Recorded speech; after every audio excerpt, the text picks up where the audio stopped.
Women breaking the glass ceiling. We have two guests that have done it. Come learn from them right here on the Leadership Voice.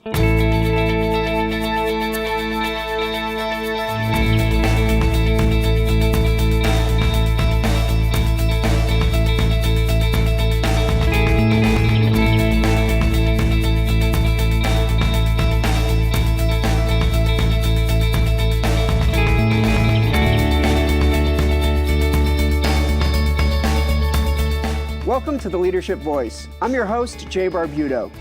This show features insights and advice around everything related to leadership and leadership development.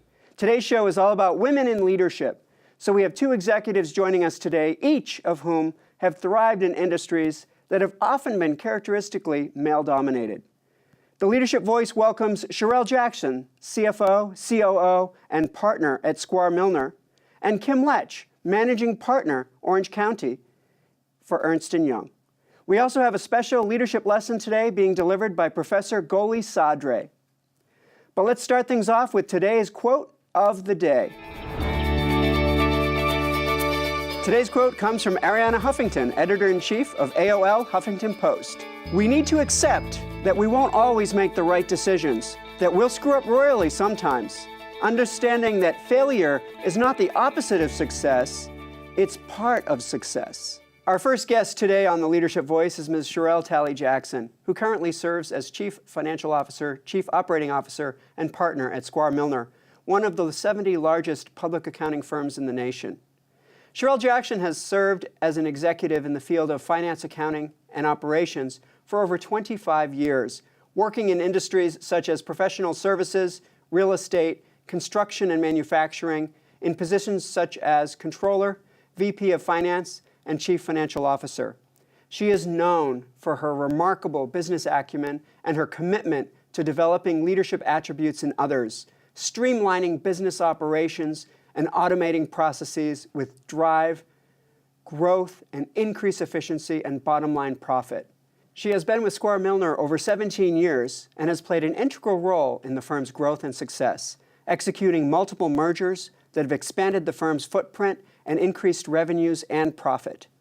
She also is active in the community, serving on the boards of Human Options, Big Brothers Big Sisters of Orange County, and recently joined the Center for Leadership. She also supports Girls Inc. of Orange County and WHW. Scharrell founded Leadership in Heels, a professional speaker series for the sole purpose of making a significant difference professionally and personally in the lives of others.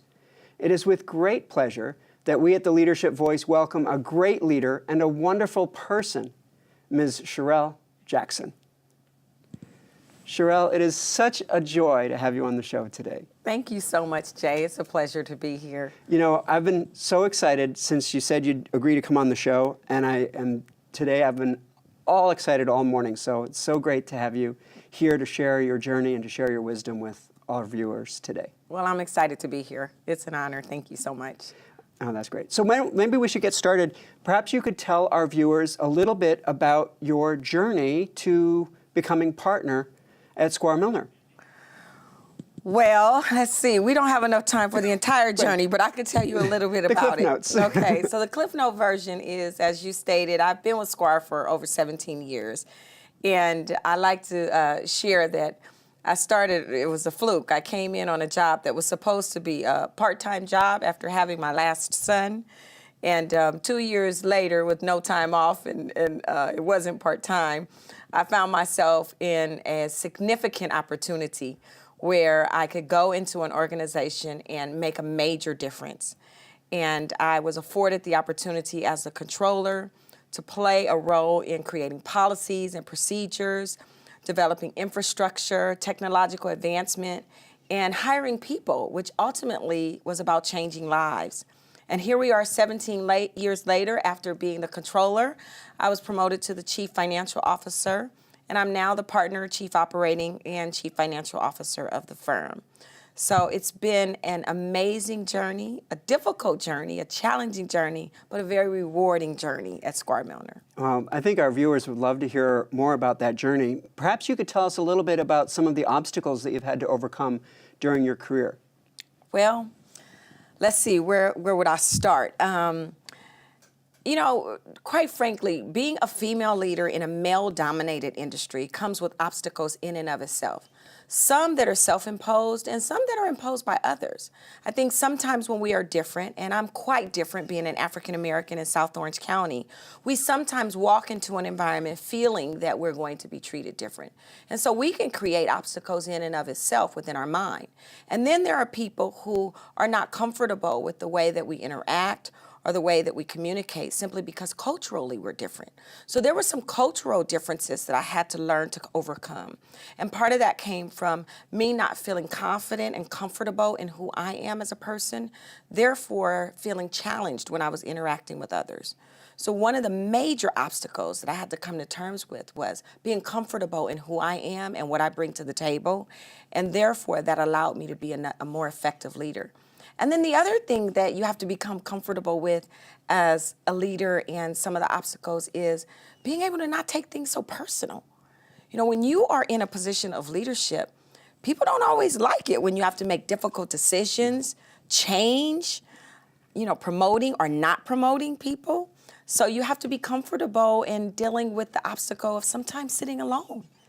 It's difficult in a position of leadership when you're kind of all by yourself.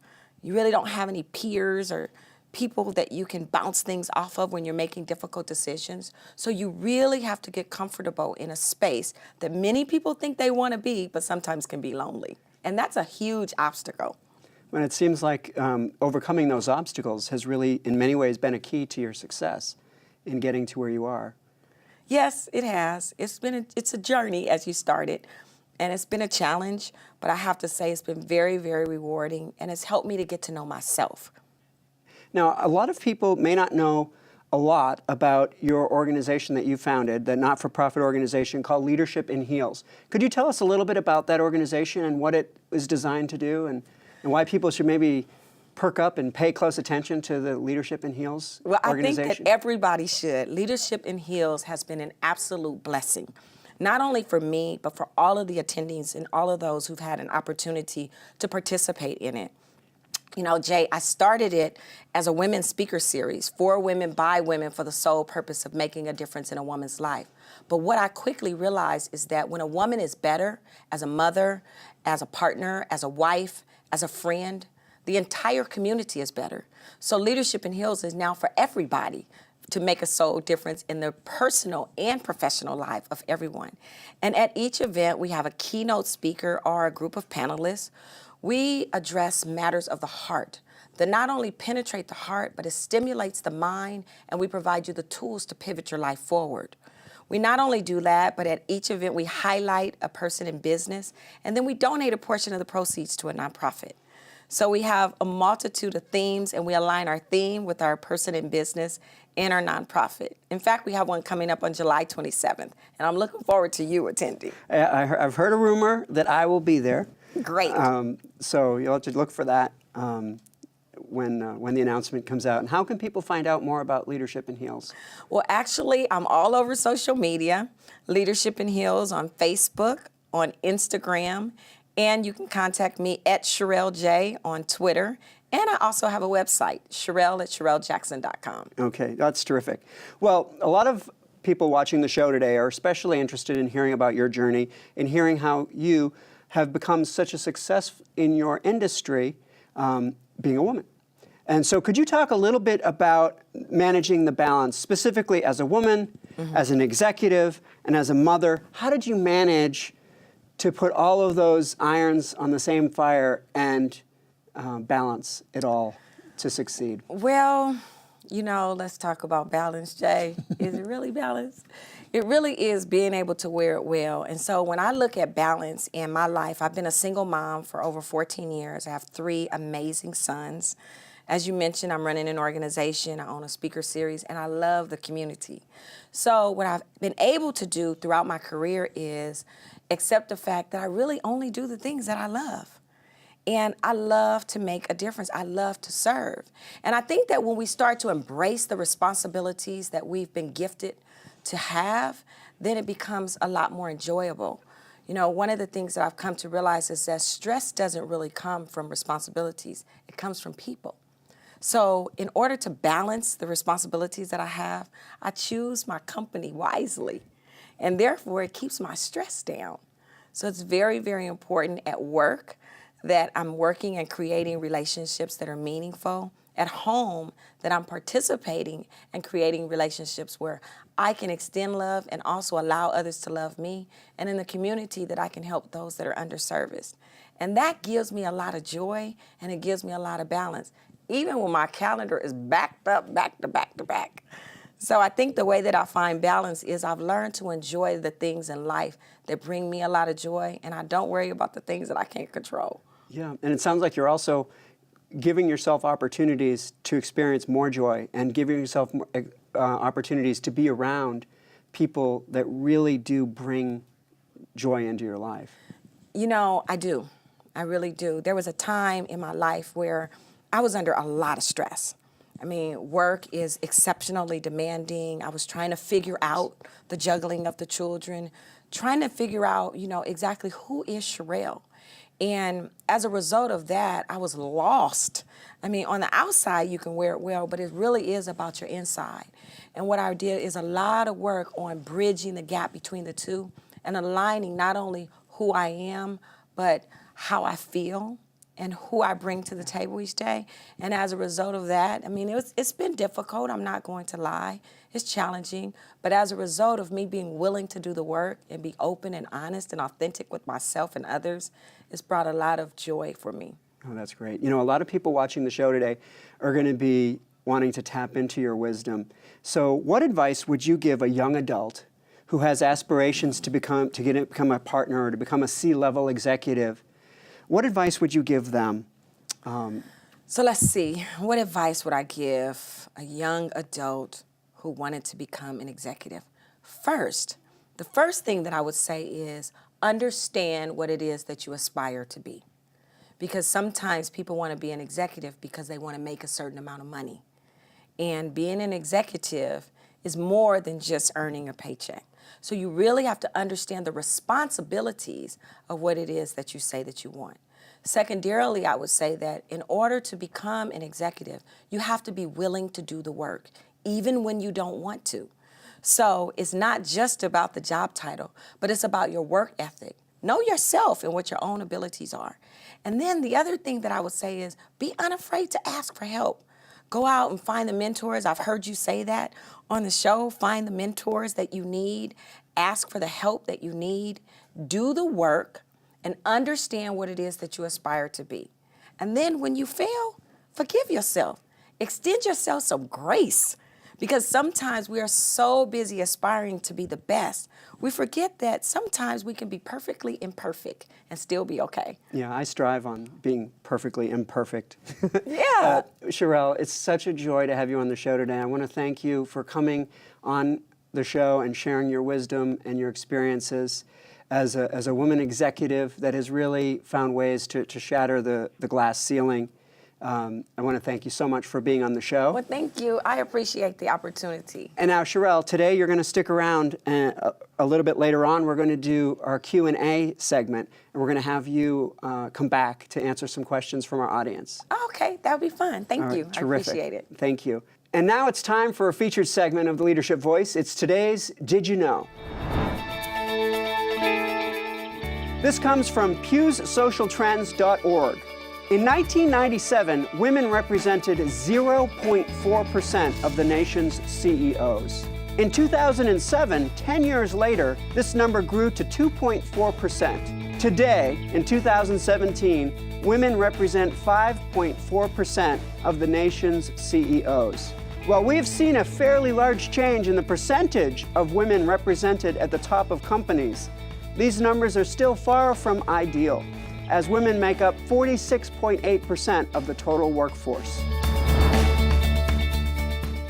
It's now time for our Leadership Countdown, where we give our viewers a useful list of key strategies and tips to guide your quest for excellence. Today, our Leadership Countdown comes from smartmeetings.com, and we bring you the 10 ways for women to shatter the glass ceiling. Number 1, don't procrastinate. Whether it's a young girl raising her hand in class or a female entrepreneur launching a business idea, women do tend to hesitate. All too often, this characteristic holds them back. The most successful women are risk takers. Rather than waiting until everything is perfectly aligned before acting, they fearlessly dive right in. Number 2 is a failure is not a weakness. Women strive to be infallible. However, all great leaders stumble sometimes. What is crucial is how one responds to failure. Instead of berating themselves when errors occur, women should embrace mistakes and transform them into learning experiences. And the number 3 tip for breaking the glass ceiling is to recognize that success is plentiful. Some women are convinced that there is a finite amount of power and achievement in the world. The truth is that power and success is not a limited resource. The law of universal abundance guarantees enough for everyone. When women advance, it is not at the expense of men. Number 4, eliminate assumptions. Women and men possess unconscious gender biases. Instead of denying them, bring them to light and openly discuss how to minimize them in the workplace. Examine how job descriptions or the selection of candidates to be interviewed for an open position might be contributing to gender bias. Number 5 is aim high. While men usually dream big, women tend to have more modest goals. Women should be encouraged to express ambition. Everyone should stretch their imaginations about the role of women in the workplace, and females should be empowered to strive for executive leadership roles. Number 6 is solicit perspective. Men tend to be more resilient and don't take career hits as personally as women do. Females can rebound from career challenges by soliciting feedback from trusted colleagues who will provide objective advice. Constructive feedback fosters personal and professional growth, so optimize feedback channels to maximize learning and growth as a leader. And the 7th tip for breaking the glass ceiling is to build a network. Busy women who often have caretaking responsibilities in addition to careers tend to avoid after-hour networking events. But these networking events should be prioritized in order to foster professional growth. Set a goal to make many new contacts on a regular basis. Number 8, toot your own horn. Women traditionally downplay their accomplishments, toss humility aside, and boast about triumphs. Women should create online portfolios, publish blogs, and update their LinkedIn profiles with their latest successes. They shouldn't worry about coming off as blowhards. Proudly highlight their accomplishments, highlight their positions, and position themselves as dynamos. Number 9 is to cultivate confidence and a sense of humor. Confidence helps women overcome stereotypes that hold them back. Humor enables them to stay positive and rise above discouraging situations. And the number 10 way that women can break the glass ceiling is to let go of perfection. Having it all is an elusive myth.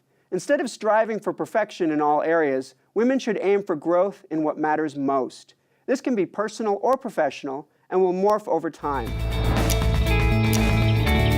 And that, viewers, has been your Leadership Countdown, as we've shared 10 ways for women to shatter the glass ceiling. Stay tuned, as we'll have Kim Letch in the studio right after this commercial break.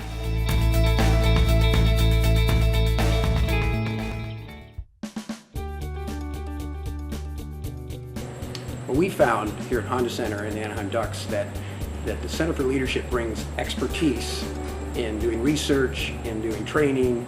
The faculty that has come and given the training to our employees does all the research themselves. They're not pulling this information off the shelf. They're out there researching themselves, talking from firsthand experience, and it brings such a level of competency that we, again, don't find from other trainers that are on the market. Well, simply put, is what really differentiates and distinguishes Fullerton and the Center for Leadership, really is your expertise. You guys are able to create customized content for our business based on true research. The faculty from Cal State Fullerton, obviously they're professors of their field. They have deep knowledge and research, but also, aside from the theory, they really bring in some practical examples, and they bring in a lot of interactive activities. The Bringing Learning to Work initiative is our way of meeting the needs of Orange County businesses and communities. When our clients ask the Center for Leadership to come to bring learning to work. The clients know that they're getting cutting-edge information, the latest thinking in the field, but they're also getting world-class training.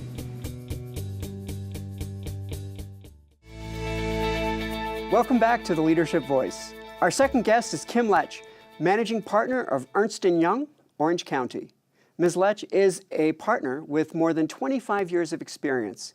Kim joined Ernst & Young in Australia in 1992 and transferred to London in 1995, then came to the US in 1999, where she has worked in Chicago, San Diego, and now heads up the Orange County market. Kim works with public, private, and emerging companies on a variety of transactions, including IPOs, mergers and acquisitions, and international expansion. Kim directs the Orange County Ernst & Young Entrepreneur of the Year and is the assurance leader for the West Assurance Leadership Team for Orange County. Kim is a member of the American Institute of Certified Public Accountants and the Association of Chartered Accountants in Australia. Kim is a board member of the Forum for Corporate Directors of Orange County and United Cerebral Palsy of Orange County. She also serves on the Center for Leadership's Board of Advisors, as well as Mahalo College's Dean's Advisory Board. It is with great pleasure that we at the Leadership Voice welcome a great leader and a great person, Kim Letch. Thank you, Jake. Kim, thank you so much for being on the show today. You're most welcome. It's a privilege to be here. It is so great to have you. And maybe we can start by sharing with our viewers a little bit about how you got to become managing partner. Could you tell us a little bit about that journey? Sure. Well, as you've just articulated, 25 years, 3 different countries, 5 different cities. I've been very privileged to have that journey with Ernst & Young. Not intending that that would be the case when I started, but I have had an incredible amount of support from the people that I've worked with. It's been an intersection of professional choices to go on a global exchange program to London, but personal choices as well. When my husband went to Chicago to do his MBA, and the firm kindly transferred me across there. So I have been the beneficiary on that journey of lots of support, lots of changes, all of which have been not anticipated, but remarkable, and I wouldn't change it if you paid me. And you've moved around quite a bit and embraced many potential opportunities along the way. Yes. And that, I'm sure that international experience working on 3 different continents, I'm sure that all contributed to some of that success. I hope so. I think so. As I tell my children, you know, Australia, England, and now the United States, I speak 3 different dialects of English. So whichever one they want to come at me with, I'm quite happy to. Yeah, and each of the 3 claim that the others aren't quite the same as the others. Definitely not the same. Lost in translation. That's perfect. Could you talk a little bit about some of the obstacles that you've had to overcome during your career to be able to get to where you've gotten? Probably one of the biggest obstacles that I've faced was when I transferred from the UK across to the United States and realised that I was here on a more permanent basis and not temporary, and that I decided that I wanted to move toward being promoted to partner. To do that, I had to be a CPA. I had qualified in Australia and could practice in the UK as a chartered accountant. That was not going to be sufficient to be promoted here. And so I spoke with my managing partner at the time about the quandary, about the need for additional education requirements, and she very kindly called Cal State Fullerton, the business school, who helped me out over the summer school. So I completed studies in summer school. I studied like crazy for the CPA exam, which I took 36 weeks pregnant with my daughter, nervous that I would deliver her before the results were actually delivered. And then was very pleased to pass the CPA exam and then shortly thereafter be promoted to partner. It was a really good lesson in setting goals, working really hard, asking other people for help along the way to reach my goal. But it was a significant obstacle, and one I have not forgotten, and one I'm happy to repay to others, particularly others transferring to the United States and needing a CPA exam. That's amazing. And you know, a lot of people may not know that in addition to that obstacle, but you've also had to balance a lot of things during your career as a woman, an executive, a mother. How did you manage all of the demands of your personal and professional life to get to where you've gotten? Yeah, it's a good question, and there's no easy answer to that. Jay, I think it's always one day at a time. I deal with what I need to today. My husband and I, every Sunday night, where do you need to be? What are your commitments? When are you going to be home? How do we make our two children our priority about where we need to get, where they need to get to for the week? And the same on the professional side as well. I manage everything to my calendar. Anyone that works with me knows, put it on my calendar. If you want my attention and my time, that's how to get it. I'm going to add a believer, it's not balance. I don't know what balance looks like. My preferred description is that my life is a bit more like a jigsaw puzzle.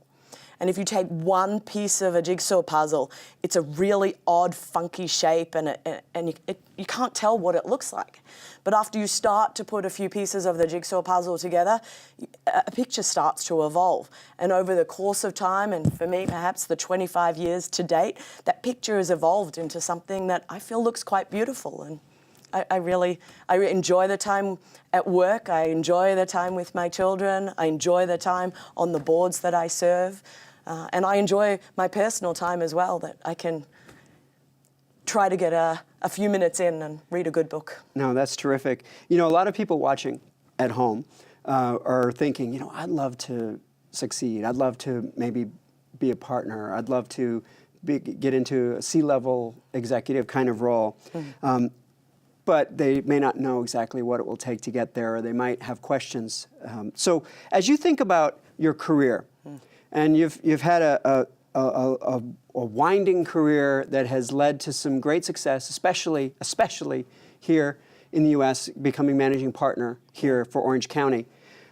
What have you learned during your whole career that you wish you had known 25 years ago? Like, oh, if I'd known this 25 years ago, things could have been so much better. Oh, if only I had a crystal ball, right, to be able to do that. You know, patience, number one. But really, I think what I wish I could have told myself 25 years ago is that life is not predictable. Stop expecting your career to be predictable.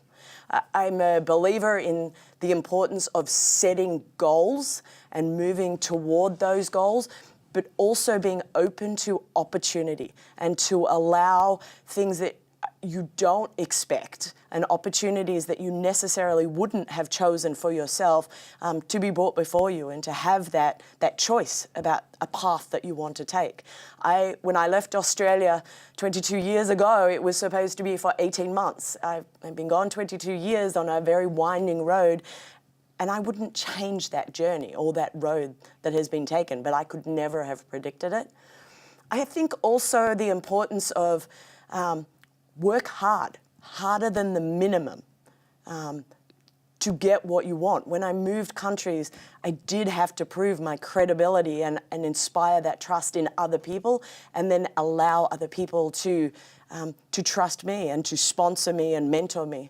And so the third thing I would say for an aspiring C-suite executive or managing partner is find a good mentor and a good sponsor. You can't do it alone. As hard as you work, you need somebody to speak on your behalf. Give them a reason to do so.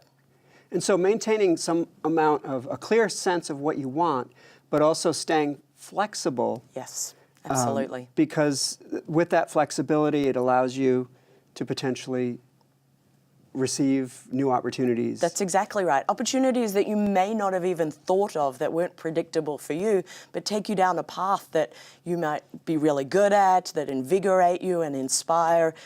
You never know where that's going to take. And I think that being open to that opportunity and having that flexibility gives you the path and the opportunities that you wouldn't have chosen for yourself, that can be very, very rewarding. Oh, that's terrific. Is there, my last question was actually, what advice would you give to a aspiring C-level executive, if they said, I want to be like Kim, I want to be a managing partner for a Big Four accounting firm branch, or I would like to get into a C-level role or a VP role. What advice would you give to a young, aspiring person that would maybe help them? And I'm going to speak most specifically in responding to that question, I think, to the female audience, if I may. Sure. To say it takes a village. It really does. And so surrounding yourself with people that can help you on that journey is critical. I lucked out at home. I have a fantastic husband who co-parents with me. I have mentors and sponsors at work that know where I want to go and have helped me to get there and are continuing to do so. And so I think surrounding yourself with that and friends that can help as well. I'll give you a quick example. Yeah. My husband usually prints out my son's homework at home. My computer is not connected to the printer. My husband is traveling at the moment. My son needs to print a document on Sunday for Monday morning. It's not coming up on the thumb drive at Staples. I don't know what to do. So I texted a friend of mine who was going to a fundraiser with me on Sunday night, who said, yeah, I can do it. And she printed it out for me. So I picked it up. When I picked her up and went off to the fundraiser and gave it to my son on Monday morning, it takes a village. You can't always do it yourself, but you can surround yourself with people who want you to be successful and help you on that journey. So that's the advice that I would give. Yeah, and sometimes you might have to even be willing to ask. You always have to ask. What's the worst that can happen? If you don't ask, the answer is already no. So ask the question. Take the risk. It's kind of boring in the comfort zone. Take the risk and see what happens. Taking a chance, take a risk, give yourself an opportunity, be flexible. Yes. I think these are some important themes. Agreed. That somebody might take to heart and maybe put to practice. Kim, I'd like to thank you so much for being on the show with us today. You've sharing 25, you'd ever thought you'd have 25 years of wisdom to share. Yeah, You've got 25 years of wisdom to share in the Big Four accounting environment. And our viewers have enjoyed hearing from you and learning from you in this process. Now, you're going to be able to stick around and help us with our Q&A. Sure, I would like to do that. That's great, because we have questions from our audience. Yes. And the questions really are for our guests today. So it gives us a chance for a little bit more interaction. So you'll stick around for that. I'd like to thank you so much for being on the show. You're most welcome. It was a pleasure. Thank you, Kim. It's now time for the Leadership Voices Leadership Example. Today, the Leadership Voice recognizes women that have excelled in their leadership careers. So today's leadership example comes from Fortune magazine. 5.4% of today's largest 500 companies are led by women. We are proud to share with you those 27 women CEOs of Fortune 500 companies as of April 2017, right here on the Leadership Example.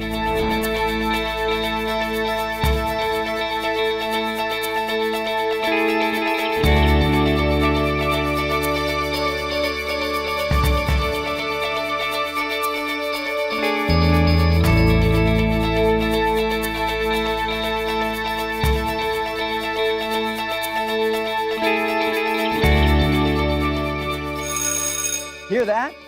You know what that means. It's time for today's leadership lesson. Are you ready to learn?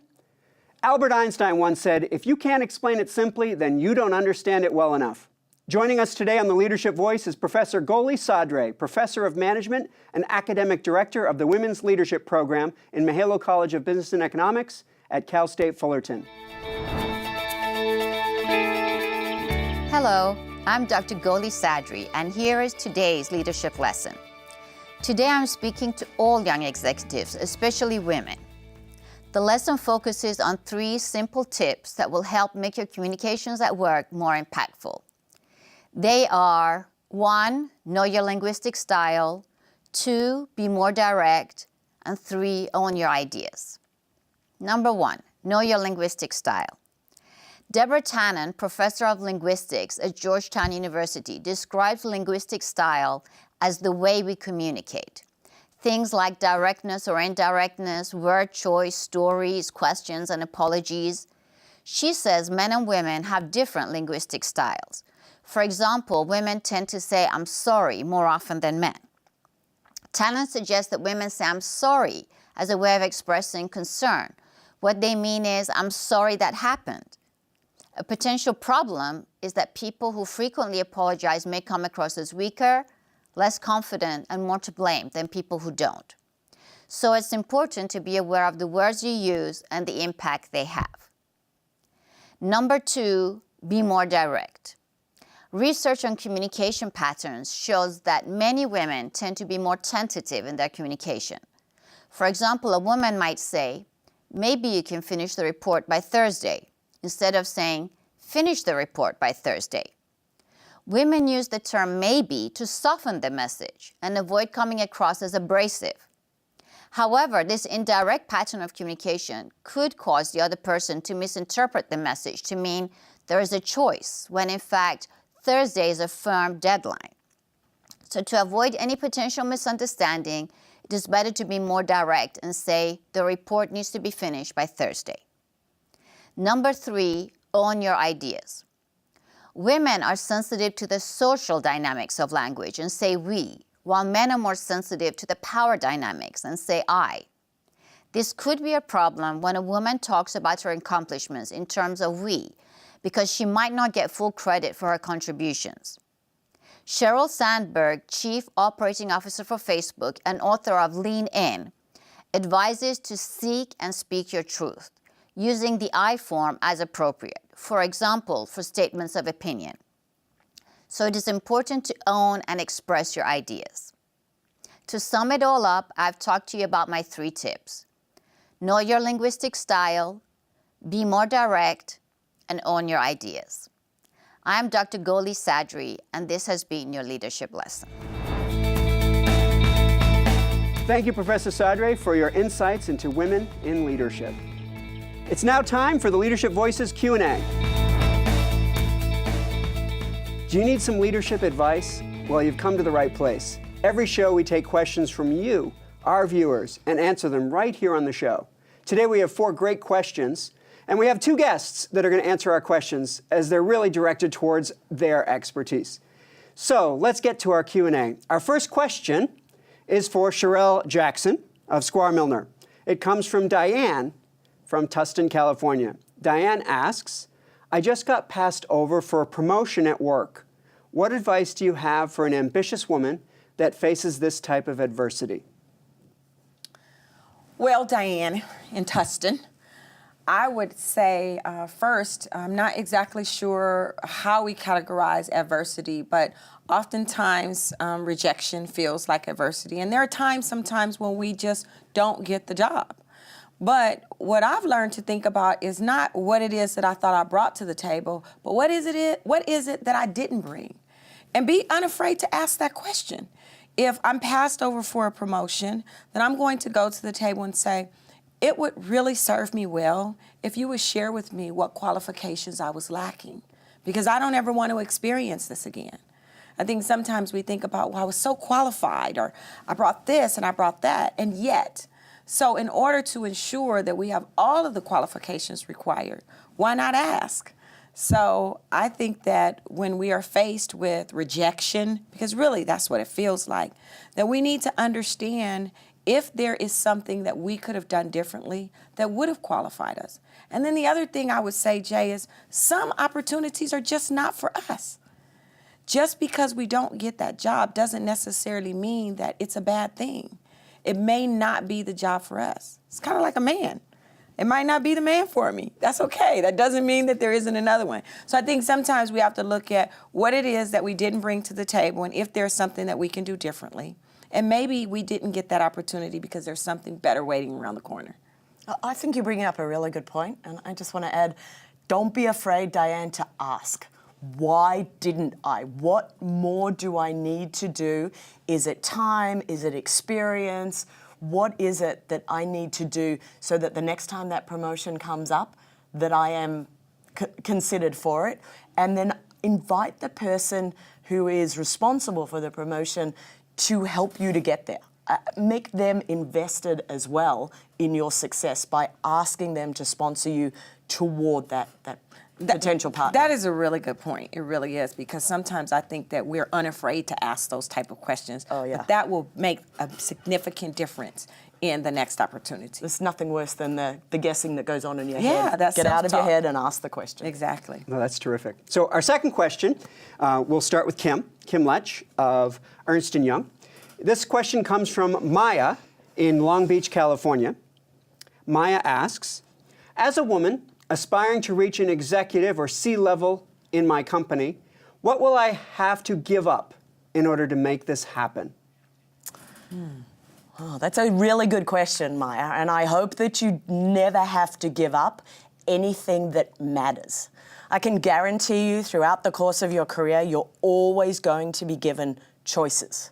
It's part of developing your career. You're always going to have choices, but only you can decide what matters to you that you would be willing to give up or that you would be willing to gain. I think you also have to look at what you're in accepting a position or responding to a request. What's in it for you? What are you gaining? And I keep on talking about sponsors and mentors, but asking them for advice as well and helping you to understand the context of what you're being asked to do. But never give up anything that matters. That's core to who you are, but you will always gain by moving forward on something that does help your career, but is important to you personally as well. And you know, I want to add, it's so interesting that being a C-level example, the perception is it means that you have to give up something. Yeah. It's not necessarily giving up. It's ebb and flows, there's shifts, there's changes. It's just a reorganization, as Kim so eloquently described when she was talking about her life as a managing partner of E&Y.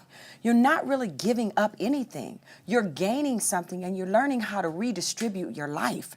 And so being an executive means that you have to be comfortable in that space.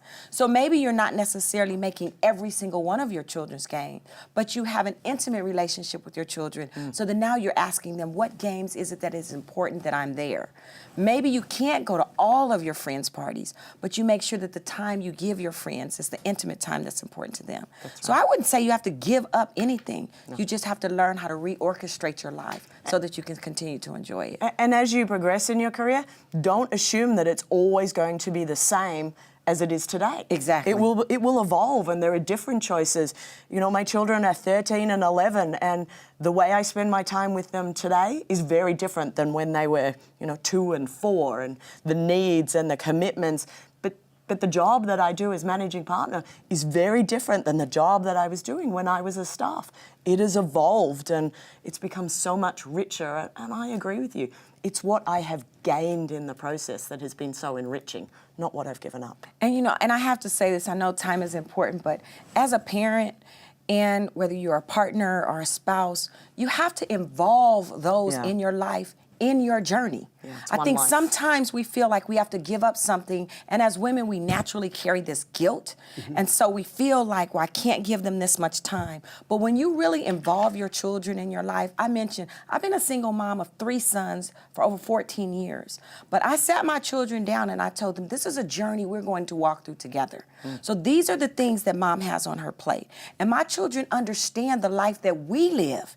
It's not just my life, it's our life, and they're a part of the process. So I haven't really given up anything, but I've invited them to walk along this journey with me. So I think it's all in how we live it out. Yeah, I think that's a very, very important point. Although I will say the one thing I have given up, cooking.